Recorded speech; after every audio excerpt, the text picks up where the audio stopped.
Most people believe procrastination is a simple problem, a lack of discipline, a failure of motivation, a bad habit that could be fixed with better routines, stronger willpower, or stricter deadlines. But procrastination rarely appears when something is unimportant. People delay replying to messages they care about. They delay starting projects they believe in. They delay decisions that would improve their lives. They do not procrastinate because they do not care. They procrastinate because they care, and something about caring creates internal resistance. If procrastination were simply laziness, it would feel light. It would feel indifferent. It would feel neutral. Instead, procrastination feels heavy. It carries guilt. It creates anxiety. It lingers in the background of the mind, even while nothing is being done. This contradiction is the first clue that procrastination is not what it appears to be. The human mind is often described as though it were unified, as though one part of us decides and the rest follows. But the mind is layered. It is composed of systems with different priorities, different time horizons, and different definitions of success. One system plans. It thinks in outcomes, timelines, and long-term goals. Another system protects. It monitors internal tension and reacts to discomfort. These systems are not aligned by default. The planning system values completion. The protective system values relief. When these systems disagree, behavior slows.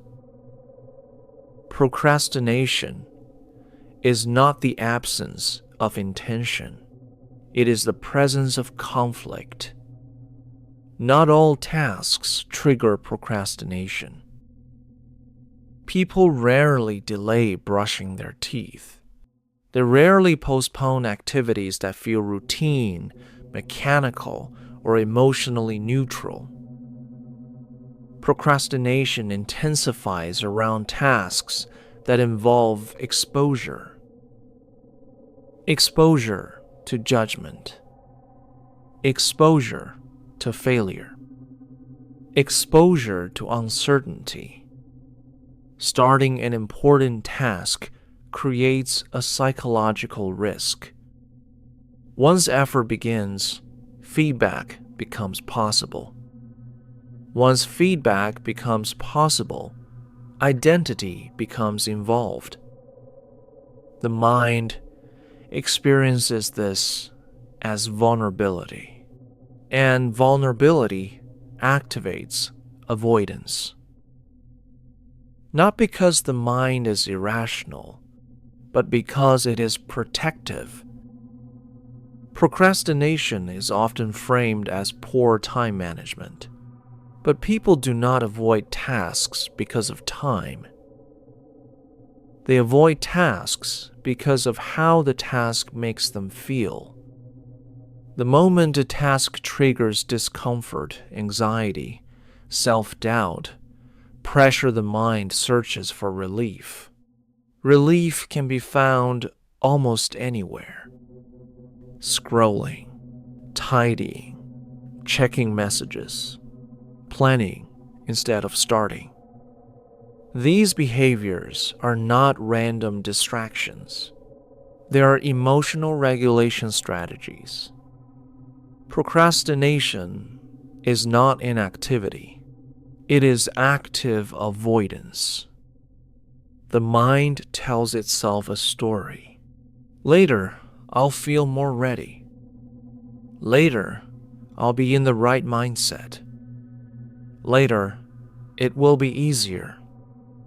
This belief feels comforting, but the conditions that make a task uncomfortable now do not disappear with time. They intensify. Delaying does not remove pressure. It relocates it. The future self inherits the same emotional load with less time.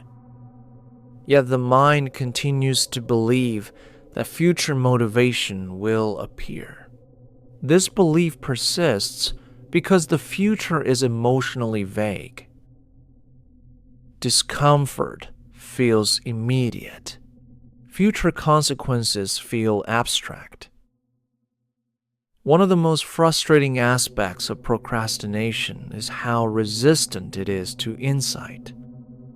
People understand their behavior. They recognize the pattern. They know the cost. And yet, nothing changes.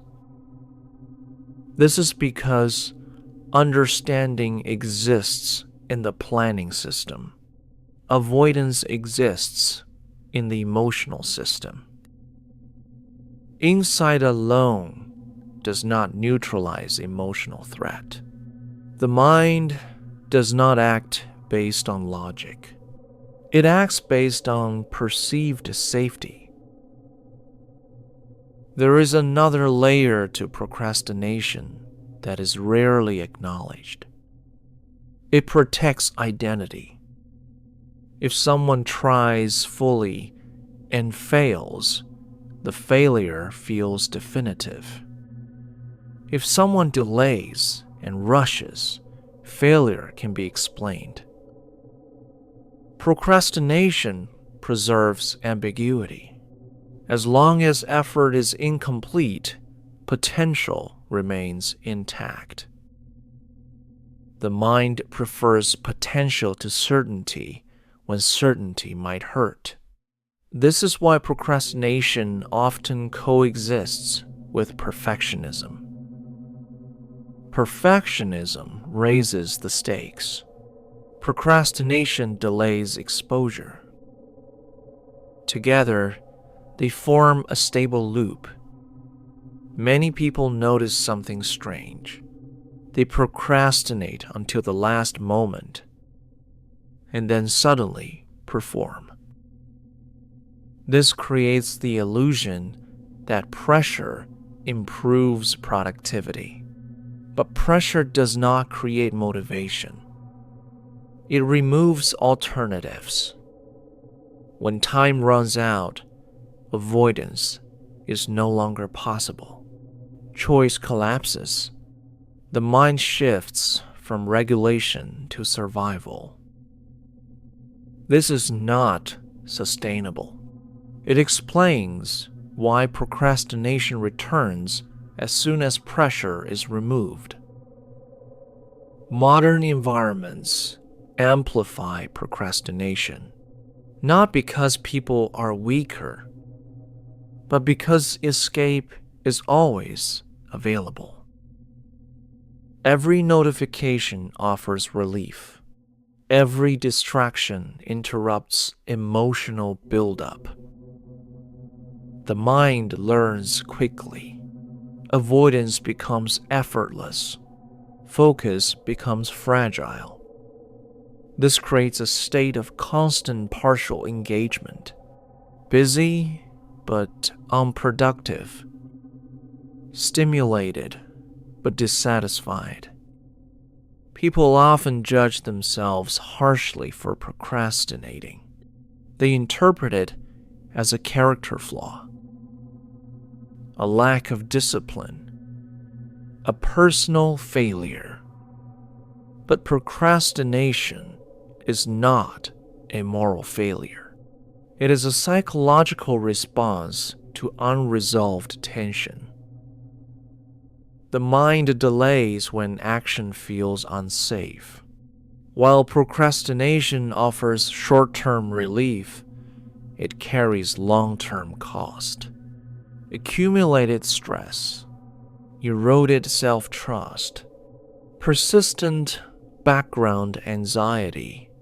Over time, procrastination reshapes identity. People stop trusting their intentions. They stop believing their plans, not because they lack ability, but because action has become emotionally expensive. Procrastination is not the absence of willpower. It is the presence of emotional friction. It emerges when action feels like exposure, when effort feels like risk. The mind delays not because it is broken, but because it is protective.